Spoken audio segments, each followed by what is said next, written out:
Please stand for the Pledge of Allegiance. I pledge allegiance to the flag of the United States of America and to the republic for which it stands, one nation, under God, indivisible, with liberty and justice for all. I know. Commissioner Brody, we'll get you some robes, and you can make that entrance every meeting. It's probably not that cold though. All right, gentlemen, any additions or deletions to the agenda? No, sir. No. Is there a motion to approve minutes from the last public business meeting? So moved. Second. All in favor? Aye. All righty, gentlemen. We're getting back to normal. I think our first presentation tonight is for Frostburg Lodge 470.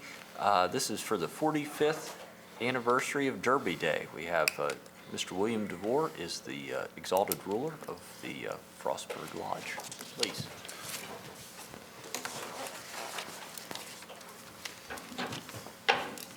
Commissioners, Hi there. honored to be here. Yeah, I am Bill DeVore, exalted ruler of Lodge 470. Todd Logston, Laurel Knight in the lodge is with me. As you know, they help support the community through our scholarships, veterans, drug awareness, and other community programs. We have about 300 members, and we're completely managed by volunteers. Today, we are requesting a community promotions grant for Elks Derby Day coaster race that we will hold on July the 3rd at noon in Frostburg. We have a rain date of the 5th. The primary goals of the Elks with this event are to provide youth with positive, wholesome hometown memories and to provide a lasting gift to the community. For those not familiar with the race, Main Street is blocked off for the day, and 20 to 30 9 to 14-year-olds race their derby cars down the highway until a winner is determined by double elimination. Derby Day in Frostburg is an occasion that brings out the entire community, along with visitors from out of town who line Main Street to cheer on the racers. These crowds also patronize businesses and provide a boost to the local economy. The event was canceled last year due to COVID, and this year will be especially important to the community. This event is a wonderful opportunity for young people to gain confidence, courage, character, and recognition. And the youth work with their parents in every aspect of the race, including assisting with car design, pre-race day safety trial heats, pre-race dinner, and race safety briefings. The county commissioners will also receive a full-page ad on our race day program, and we thank the commissioners for the opportunity to request these funds. We hope to see you there on July 3rd. Here's the race day program. Great. Thank you much. All right. Great. Thank you. Great. Gentlemen, we have something on the agenda tonight to do $1,000 for that, so we'll get to that in a few minutes. But Bill, Todd, thank you all for coming tonight, and it's good to getting back to normal, I think, with, I can't believe we missed a year, but here we are, so. All righty, moving on. Item 2 is our 5-year capital improvement plan for fiscal 22 through 26. Mr. Dan DeWitt, County Engineer.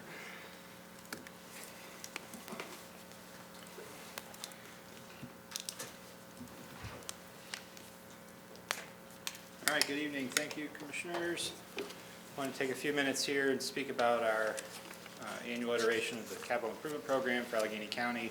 This would be covering the upcoming 5 fiscal years beginning July 1st of this year, 2021. As you may recall from years past, any capital project greater than $25,000 in expected cost, which we expect to have a life expectancy greater than 10 years, qualifies for this program. We reach out to various county departments who are otherwise receiving county funds to make sure that we are appropriately planning for long range and perhaps expensive expenditures down the road using county funds appropriately. This is an annual process. We do it every year. Our adoption for this program is scheduled for 2 weeks from now, pending any changes here this evening. Our committee members are listed there. We have folks from Department of Public Works and the Department of Finance on the committee that receives the requests and reviews them and then makes the recommendations back to you all, which we're doing here this evening. So what you see here, I know it's a little difficult to read. The full version should be available and posted online after the meeting. We've arranged this by department based on the requests received. We have several requests for this year throughout the county. I'll speak primarily to the ones that are requesting funding in the upcoming fiscal year 2022. So that's on here in this column here. For Allegheny College of Maryland, there are no projects requesting funding or recommended for funding by our committee for the coming fiscal year. They have a variety of ongoing maintenance projects and infrastructure repair and replacement projects at the college for roofs, for parking lots and sidewalks, which will be coming down the road, which are good projects that we'll need to be planning for in the future. The other project on there is an outdoor wellness center being funded through a large grant, which is underway but does not require any county funding otherwise.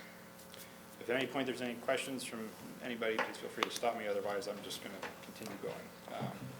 Two projects at the fairgrounds and access road that may be developed into the future to allow a secondary means to escape the fair in the event of an emergency, and also just some general improvements planned for down the road. No projects requesting funding for this coming fiscal year. There are a number of Board of Education projects there, many of which have been on the list for many years.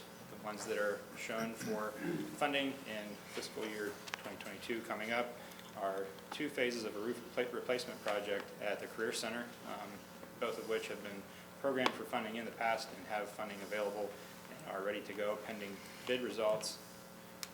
And boiler projects at Braddock Middle and at Fort Hill High School, both of which will be coming from gaming funds or which have been otherwise authorized in previous years. No other major projects that are requesting funding for fiscal year 2022. This process typically begins the previous October when the state has to receive the board's requests, which we bring them through the commissioners at that time. And nothing new here other than a few units for air purification, which are programmed for future requests, which we may be looking at down the road. There are a number of projects here completed, which have no bearing on this current year request, but just to illustrate some of the projects we have completed. We had a ribbon cutting ceremony this morning at the Borden Tunnel for some lighting within the tunnel to improve pedestrian and biker safety. A number of bridge projects, stream projects, pump stations and vehicle purchases, some building completions and repairs at different systems throughout the county at our different buildings. So we're working to try to get a lot done in the midst of everything going on with COVID and the response to that, and had a good year completing projects and looking forward to get a number of new projects done this coming year.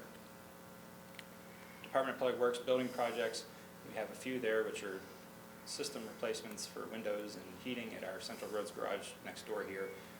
The demolition of Allegheny High School, the asbestos abatement process has been completed, and this fall we will be moving forward with the demolition contract with a large state grant that we were able to secure, and we'll be moving forward with that subsequent to the completion of football season so that we can try to accommodate some use of that field for a local team in need of a space to go.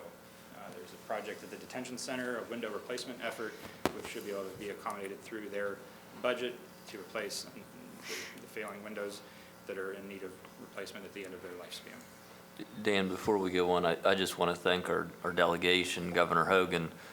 We were able to get $2 million out of the Strategic Demolition Fund through Maryland Department of Housing and Community Development. And when we get money from the state, that's money that the county doesn't have to spend on that. So thank you for everyone involved in that project, because it's going to be an expensive demolition, and it's set to begin in November. So. Absolutely. Thank you, Commissioner. Two projects there in our flood mitigation category, one of which is historically very popular, the Drainage Improvement Program. We're hoping to be able to move forward with the $75,000 for the coming fiscal year. 75,000 more coming from contributions from private citizens who are requesting some assistance from the county with drainage issues that are not necessarily their fault, but otherwise not part of the county road or drainage maintenance system. So I'm hoping that we can extend that money to help as many folks as we can. That is a program that folks make requests. We go out and evaluate, try to make the money go as far as we can, and hopefully we can help a lot of folks. We do have a backlog of a few requests that we haven't been able to fund here in recent memory, but hopefully we can help as many people as possible and make some recommendations to try to solve some longstanding problems in the community concerning drainage and other runoff issues. The Georges Creek stream sealing and restoration effort is underway. That's a project that won't require any state or any county funding. It's being run through our office with funds from the Abandoned Minelands Division of the Department of the Environment, but we'll be able to throw some sewer rehabilitation in there and not have to pay for that through county funds, which is a win-win for us. Moving on to our bridges, we have a number of bridge projects shown there in varying stages of design or getting ready to go to construction. A bridge in Barton, two bridges in Lonoc, 3 bridges in Lonoc, one in Mount Savage, one in Ellerslie, 2 in the area of the 1812 Brewery, 1 in Green Ridge State Forest, 1 near City of Cumberland, and 1 in Grahamtown, all of which are being designed. We're trying to use our available bond funding to the greatest extent possible, either through in-house construction or bidding out the jobs for a contractor to complete. And coming up this year, we will be completing the Laurel Run Bridge project and starting design on a number of other ones, and in hopes of being able to complete several in the next construction season coming up. As you may know, that many of these are federal bridge program projects which take multiple years to get going, and some of which have been on this list for a very long time and hopefully are coming close to construction because of all the requirements associated with that. But the benefit of that funding is we can use construction dollars in an 80-20 split and not have to pay for it outright with county funds. So much more difficult to get the project going, but it's much more cost efficient in the long run for us to be able to use those dollars in that way. Dan, how many bridges do we maintain? In our classification of bridges, we have about 140 bridges with a span of 8 feet or greater, 70 of which 20 feet or greater, which qualify as federal bridges.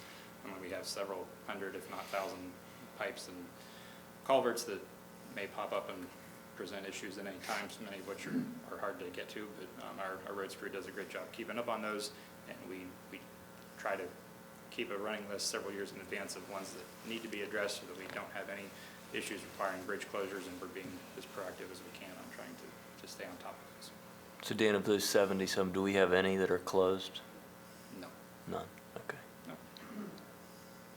No, we try to make sure they're inspected every 2 years based on the ratings we receive for the different components of the bridge. Any that are even getting to the rating of fair, not necessarily poor or critical by any means. Once they get to the fair level on 1 or 2 components of the bridge, then we begin plans to either replace in-house or start pursuing funding from the state to make those repairs. It's generally worked very well. There are a few that deteriorate more rapidly than others, but in general, we're able to be aware of the issues before they become a bigger issue and try to be proactive in our repairs. Great. There are the few other projects listed on that list are ongoing programs to replace dump trucks and to be looking for future purchases of heavy equipment. We also have our OP road, our other public road program, which is similar to the drainage program I just described, trying to use funding through a cost-sharing manner between the county and private citizens to improve otherwise public roadways that are not part of the county maintenance system, and through paving, grading, small drainage improvements, things like that, so that folks who are otherwise responsible for maintaining their own roads can receive some assistance with otherwise very costly programs. We'll be finishing our Old Town roads and waste disposal site along Route 51 next to the State Highway Salt Dome later this summer. And looking forward to getting our crews in there. Great facility that's nearly wrapped up. And we'll be completing a very involved replacement project of the Welshell Road Bridge near B&B Meets in Grahamtown later on this summer as well, trying to beat as many school bus traffic issues that we can in advance of next school year. Our sewer projects are listed on here, and it looks relatively bare, but that's because all of our sewer funding comes from outside sources, and then the county contributions are then paid back by users of the system, so they generally do not require any outright capital outlay from the county to move ahead with those. The exception on that list being our potential pursuit of a new or additional bays at our garage for the Bowling Green Service Center there in Bowling Green that houses our utilities division and many of their personnel. For the transit division, we have some projects listed there, which are run primarily through the state and paid for out of the transit budget. Some surveillance cameras, replacement buses, and new service doors on a few of our facilities. Water projects are very similar to sewer in that it doesn't require outright capital monies coming from the county. It's generally paid back by the users of the system. One that is new for this year under consideration is the best way for us to address some possible repairs on the water line running out Route 220 from Cumberland out to Cresaptown, a very highly used and very important line, connects to the prisons and is in need of some attention and could be a very extensive project. So we're trying to look at a study done primarily in-house to be able to figure out the best way to pursue a project to replace that line. Economic development projects are next. We have a few listed there. Cumberland Chase project is in the Laurelhurst area. It's known by a few different names, but near American Windmark on the other side. We completed phase 1 a few years ago to build the access road off of US 220, and the additional phases are still under development in the future to try to support whatever needs may be coming into that area through making sure our infrastructure is ready for it.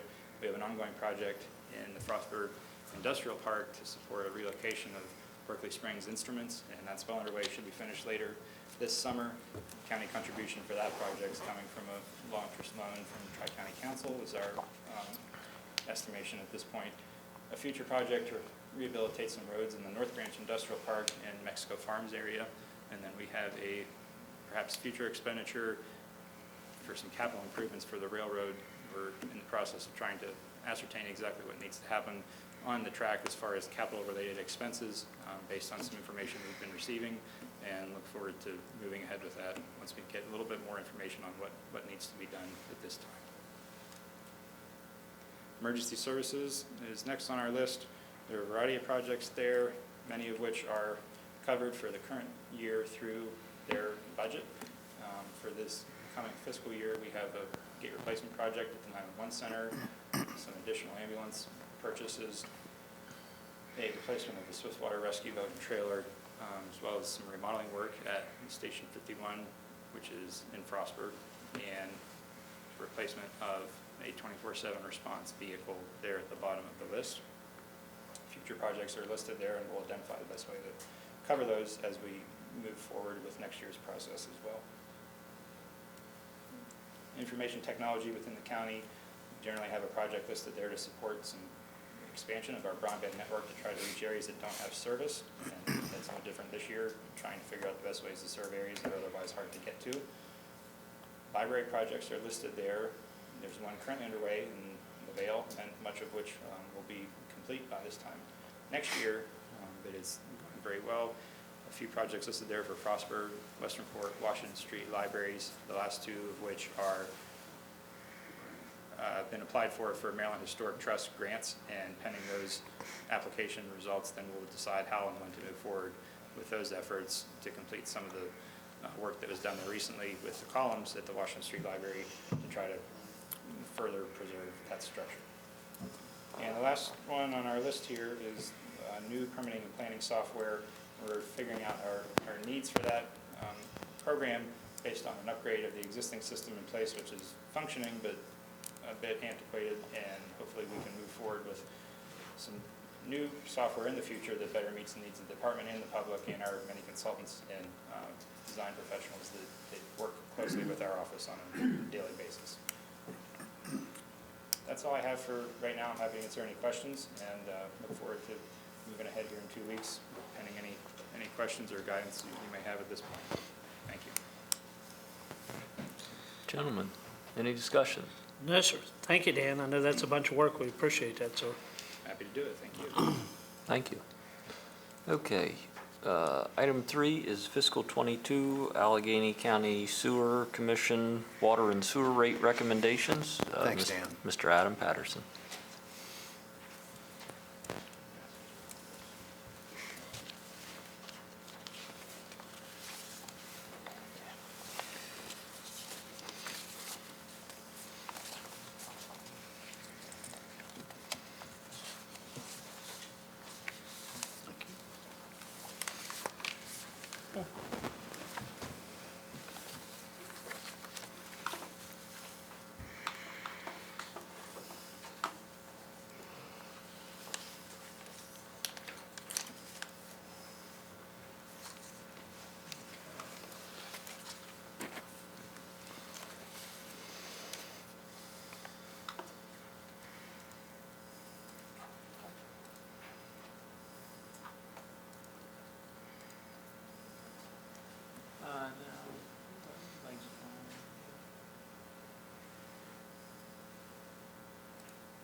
Thank you, gentlemen. All right. Appreciate you having me this evening. We spent a lot of time looking at the utility rates recommended for next fiscal year. At the beginning of the analysis, we were in quite a deficit of $325,000. The proposed, we went to work then and started evaluating rates. And I'll say that $325,000 is before some of the loans that need to be closed hit the books as well. So went to work on analyzing the rates on the water and sewer side. Met with our sanitary commission on the 20th and the 5th. At the 5th, on May 5th, the sanitary commission recommended the rates that you'll see this evening. Just so you know, the way our utilities division works, we have a water and sewer side. The water side actually makes money, and it's there to help offset all the losses on the sewer side. Our utility rates are affected by some aged infrastructure, and we end up being proactive and making sure we're ahead of the curve and trying to replace our systems. And with that, we incur debt from our agencies, and then the debt then is paid back over time by the users on the system. We also suffer from our own utility costs that continue to go up every year. Manpower, costs associated with our guys, insurance, equipment, and then also we try to do our very best to make sure our water loss overall is kept in check. One thing that kills us is letter E there, extended periods of wet weather, and that's on the treatment side. And that's because near like number 6 there, nearly half all of our county sewer customers, our sewer flows into the city of Cumberland.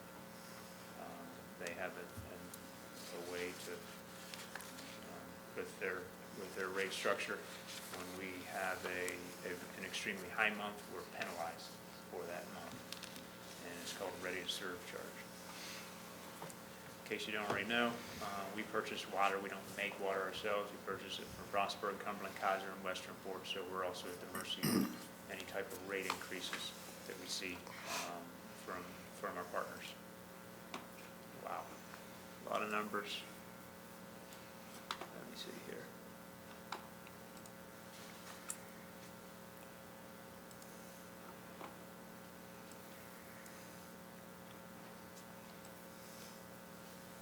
All right, I'm going to discuss the water first. So building from left to right here on the table, which you'll see our districts on the left column, and then how the districts are associated with service areas. Some of these areas, there's a little bit of redundancy, but you can see our estimated annual water costs currently for FY21. In those water costs, we have operation and maintenance, we have debt service, and then we have our usage when we pay for water. This is based on a 50, again, these are our residential rates as well.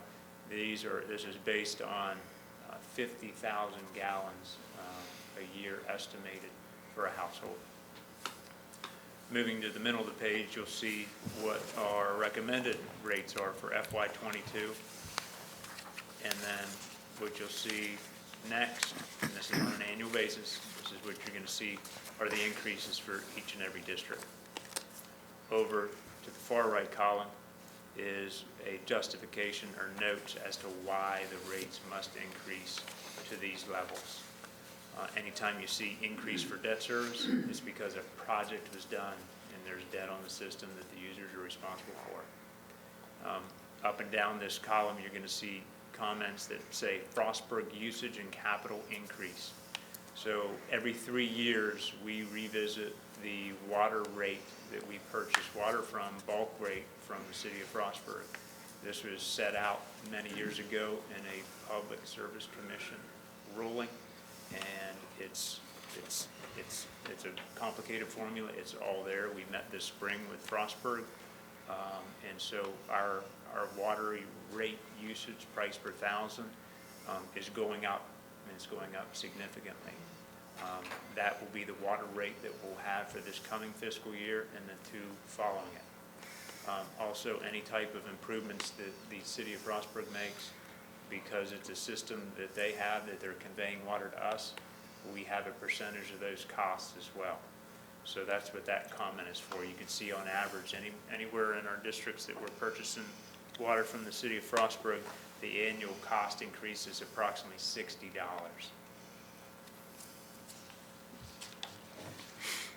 Part to do with that increase is how great of a job our division has done on water loss. Frostburg is selling us less water, so less water is being purchased, so the unit price goes up. We've been very proactive in the last 2 years, even during all of COVID, of capturing a lot of water loss. That is credit to our crews. Moving down the table, any type of increases, again, you'll see increase for county operation and maintenance. Those are costs that have gone up with our staff, and we're trying to adjust rates accordingly to make ends meet, make revenue, make additional money on the water side to help offset costs on the sewer side.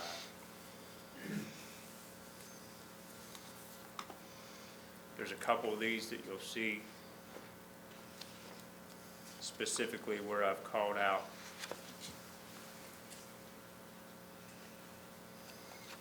water usage increase, the fourth one from the top there. That's a situation where we are purchasing water from the city of Cumberland in Bowman's Addition. We're purchasing it right now at a rate of $7.51 a thousand. However, we're only charging $5.89, so we're losing right off the bat. So there's a recommendation to move that rate up to $7.06. We're still taking a loss. One other area where that's occurring as well is down in Mexico Farms. Mexico Farms, we're currently charging our customers $5.89. We purchase water from Cumberland at $7.60. An adjustment is recommended to $7.06 to help offset those losses. So a lot of these areas, you can see the number of areas that we purchase water from Frostburg, and then the areas that we purchase from Kaiser. There's one in Cool, and we have a very favorable rate with Kaiser. At this point in time, we've coordinated with them. We're waiting to hear if they have an increase on their water expected for next year. Any increases from Kaiser would be passed on to our customers. Another thing that we do is we analyze, we try to take a look at across all of our county customers. We're trying to make things relatively fair, considering whether you're getting water from Cresaptown, if you're in Cresaptown and purchase from Cumberland, or if you're in Shaft and purchase in Frostburg. We're working towards trying to make sure those rates are equitable between areas.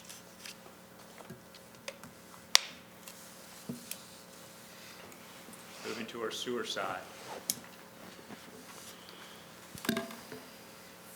Again, when you see the terminology, operation and maintenance, those are our costs that have gone up, and we're trying to recover a major deficit on the sewer side. We have a rate problem on our sewer side that we're working towards. You can see the table is built the same way with our current fiscal 21 annual costs, recommended FY22 annual costs, and then the rate adjustment that you can expect on an annual basis there. So anytime you see the word debt service, we have a very big project that's going to get underway here really soon in Lower LaVale. So there'll be new debt service. There'll be loan taken on by customers in the Horganville, Cache Valley, Jennings Run, and I'm speaking to the pump station project and force main project in Lower LaVale. Also, our customers in the Frostburg area. Clariesville, Eckert, Grahamtown. The sewers collected there in Grahamtown and pumped up behind Mountain Ridge High School, and then a gravity flows down along US 40 down by Braddock Run, and it'll also go into that pump station. So those customers are also going to have increased costs due to the debt service on the loan for the improvement to that pump station. That hits a lot of areas. So just in general, the other areas that don't have any new projects currently this coming fiscal year, we need to increase their cost to help get us out of the hole on the sewer side. In summary, when we work with our funding agencies, they like to use some guidelines for us on setting our rates. This one here is, they look at a median household income for Allegheny County. This information I got from David Nedved. 45,000, and this is looked at over a 3-year period. They like to see a 2% cost, an annual cost for each utility, and that is approximately $900 then. So if you look at our rate table, we're not quite there, but when we go and approach agencies for funding, that's what they're looking for our rates to be. Right now, we're working on some loan closings with MDE. They're looking at our shortfall on the sewer side. And even though that historically we've been able to work with them and say, hey, we're using our revenue on the water side, they're struggling with this. To be able to make this more acceptable in their eyes, we need to start working on bringing our rates up on the sewer side. Average bills are noted there for our county customers for water, $680, sewer, $555. When you compare that to $900, you got a ways to go. I also like comparing it to our City of Cumberland residents, City of Frostburg. I'm a City of Frostburg resident, Vale Sanitary Commission, Water Service. The rates that are recommended here are in line with their partners. There's an overall increase of approximately 9% that's recommended. Finally, there's an adjustment we need to start making on our commercial sewer customers. A major pump station project is wrapped up right before the turn of the calendar year in December in Mexico Farms. So there's debt service on that pump station. That pump station serves the industrial park and about 150 homes at Mexico Farms. There's about $1 per 1,000 increase that's recommended in that district, and about 75 cents on 1,000 in all other districts for our commercial sewer customers. And just for comparison purposes, I put that little tidbit in there. If residents were billed at those rates, you can see the sewer bills would only be about $240 annually. So I know there's a lot of information here to digest. I spent 2 sessions with our sanitary commission, each of them about 2-hour meetings prior to this evening. This is what they support. I'm here to answer any questions. I'm not looking for, again, this is just a presentation this evening, and here to answer questions. Looking for hopefully then adopting these rates on the 22nd. Great, thank you, Adam. All right, gentlemen, this is a presentation. Are there any comments on that or questions for Mr. Patterson? Not at this time, no. None, sir. Okay, great, thank you. Thank you, Adam. Okay, moving on to our public hearings tonight. Item 4 is the second preliminary budget hearing for fiscal '22. Administrator Jason Bennett. Good evening, Commissioners. Before I start, I'd just like to thank Adam and Dan both for their work on sanitary rates and the CIP. That's a lot of work they both do. There's a lot of detail there, as you guys can see, and they do a great job with it. So both of those presentations we'll take action on at our next meeting on May 27th. That'll be your chance to vote on them. So that's coming. Tonight is the second hearing for the fiscal '22 budget. As you guys know, at our last meeting, we presented a balanced budget of $96,458,503. Tonight is simply one last chance for the public to have comment before you guys take action on it on our May 27th meeting. So I'm looking at the sign-up sheet. I don't see anyone signed up. I do have one piece of correspondence that got sent in to us. It got sent in from the Maryland Nonprofit Organization, and I won't read the entire letter. It's kind of lengthy. Really, all they asked us to do is to cooperate with our local nonprofits, which I think you guys do a good job of. You're doing it tonight. And we'll continue to do that moving forward and using ARP dollars coming. So we got that comment. Unless you guys have any comment or anyone else does, that's it. This is a public hearing. Is there any public comments on the budget? Okay.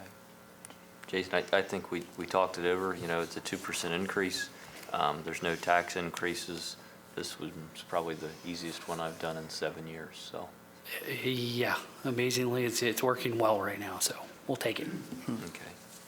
All righty, moving on to our action agenda tonight. Item 5 is our Appalachian Regional Commission, ARC Fiscal 22 Priorities. Mr. David Nedved. Oh, just close it. Commissioners, as is done yearly, staff has completed its priority list for the Appalachian Regional Commission projects to be considered by Tri-County Council for Western Maryland as part of Maryland's strategy statement document for federal fiscal year 2021. There are 9 area development projects being proposed. I didn't really have it on the thing here, but the access road funding has basically ended after last year. The priority list, there's 9 projects, and the first one is transportation for CTE students to go to the makerspace. The second one is technology, the fabrication, technology for the fabrication lab, and also renovation for the new REACT location. The third project is STEAM education equipment for the Allied Health out at ACM. The fourth project would be the diesel and electric vehicles for automotive technology students for the BOE. The fifth project would be the City of Cumberland was asking for money for fiber broadband for the Baltimore Street project. The sixth project on the list is patient simulators for UPMC. The seventh project on the list is a multi-year scholarship, service, and community development program from FSU. The eighth project on the list is playground equipment for Humpty Dumpty. And the ninth project on the list is theater enhancement at ACM for workforce training. We are asking that at this time that the board approve the transmittal. We have to do this by May 17th to Tri-County Council, that you approve the transmittal of a recommended priority list of the 9 area development projects to the Tri-County Council for Western Maryland for consideration of the ARC funding in federal fiscal year 2022. Commissioners, and there's a motion attached. Great. Gentlemen, any questions for Mr. Nedved? No, sir. Great. Is there a motion? So moved. Second. All in favor? Aye. Great. Thank you. Thank you, Okay. Commissioners. Item 6, Mr. Nedved's back again. Back again. The Maryland Mortgage Program. I have a little speech. I try to keep this one down, but there is a lot of information that we do need to get out to the public. The Maryland Mortgage Program provides below-rate mortgages for home ownership to the residents of Allegheny County. One does not have to be a first-time home buyer to participate in this program. The Maryland Mortgage Program offers a variety of programs. Current income limits are very generous, with $125,400 being the upper limit for a 1 or 2 person household, and $146,350 being the upper limit for a household of 3 or more. So as you can see, pretty much The whole county can qualify with very few exceptions. The maximum acquisition cost is $360,067 for existing or newly constructed homes. So again, pretty much any house can qualify. The website for the program is mmp.maryland.gov. The program is accessed through various mortgage lenders throughout the state of Maryland, but in Allegheny County, the participating lenders are BB&T and First United Bank. You can contact at BB&T, which is also called Truist. You can contact Tony Davis Spivey. Her phone number is 410-265-3699, and her email is tdavis@truist.com.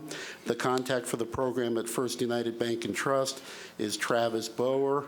His phone number is 301-722-2899, and his email is tboher, that's tbohrer@mybank.com.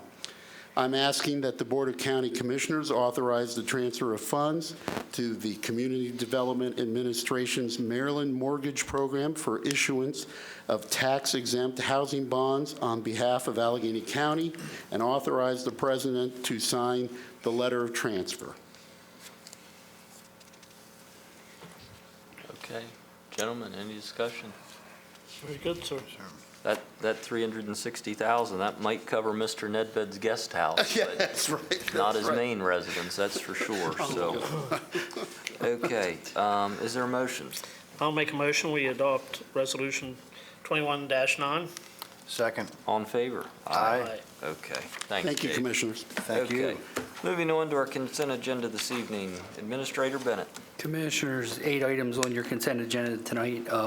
Item 7 is Resolution 21-10 for fiscal year 22 to 25 Cumberland Area Transportation Improvement Program. Item 8 is Resolution 21-11 fiscal year 22 Cumberland Area Unified Planning Work Program. Item 9 is the Frostburg Lodge number 470 45th Derby Day in the amount of $1,000. Item 10 is the Willowbrook Office Center Condominium Association appointment of Adam Patterson to the board. Item 11, purchase of a special operations box truck in the amount of $188,000 through our CIP program. Item 12 is declaration of surplus property to approve an existing lot of steel beams and bridge decking as surplus. Item 13 is replacement of bridge A126 material contract approval in the amount of $49,964 to Lane Enterprises. And item 14 is LaVale Sanitary Commission Board appointment of Rick McKenzie to fill a term that will expire May 15th, 2023. Okay, gentlemen, any discussion? Commissioner Brody will be abstaining from item 14 as it involves LaVale Sanitary. Anything else? No, sir. Is there a motion? So moved. Second. All in favor? Aye. All righty. 14. Yeah, 14. Okay. Administrator? President Shade, since you separated item 14 vote on out, Oh. you have to vote on that separately. Okay, let's have a motion on item 14. Is there a motion? So moved. Second, all in favor? Aye. Any abstentions? Aye. Okay, Thank you. thanks, Lee. Okay, Administrator Bennett. Nothing further tonight. Attorney Beeman. Nothing further, thank you. Great. Commissioner Caparelli. No, sir. Thank you. Commissioner Brody. I have a lot to say, sir, but I got another meeting to be at Oh, shortly, so okay. we'll have to hold. Well, I would keep the. Wait for the podcast. Yeah, I'd keep the trend going, but we have another grant Oh, good. thing coming out tomorrow. This is through the Department of Commerce. We approved this a couple weeks ago. This was Allegheny County Lodging and Accommodations COVID Relief Grant. It's going to open tomorrow at 9 a.m. It's funded through Commerce, provided grants to businesses that are prioritized. If they haven't yet received funding, will be number 1. They do have to be a hotel except casinos, and they have to be a bed and breakfast. So a little over $114,000. That will be on our website starting at 9 a.m. tomorrow. First come, first served. So stay tuned for that. Okay. We do have one person signed up tonight to speak. Mr. Ken Wilmot has some comments on the animal shelter. I say right, Yep, stay right there. I'm Kenneth Wilmot, I live at 513 Ford Avenue, Cumberland. Before I go any further, I made this will be my last attendance as my body has deleted me or whatever, but I've lived a good 85 years and I've enjoyed every second of it. 20 years in the Air Force. I'm real concerned about the animal shelter. It has got so much scandal, and it's just a mess. There's been no oversight.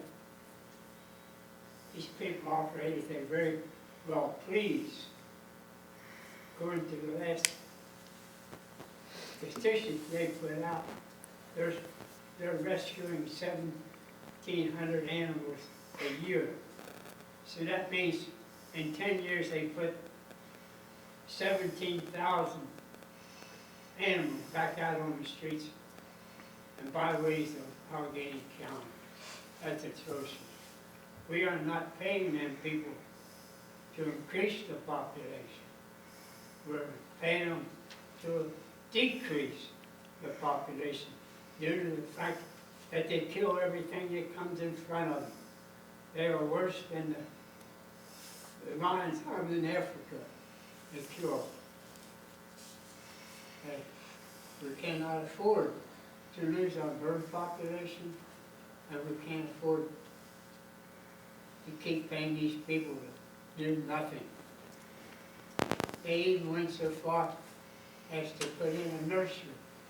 People can now bring their kitty cats in, and their feral cats that are pregnant will have a safe place to have their kittens. Isn't this nice? And we're paying for it. We're not paying to increase and be nice. They have a job to do. In the United States alone, if you look on the computer, there's between 50 and 60 million feral cats. That's just feral cats. That's not the other ones. Now then, you can't believe anything they say. They say that they're adopting 95 or 90%, which is pure crap. Just go out and look at the shelter. There's no way in the world that they can be adopted. My feelings are, if they adopt that many animals, where's all the money that people paid for the adoption? That money ain't there. Where's all the money going to?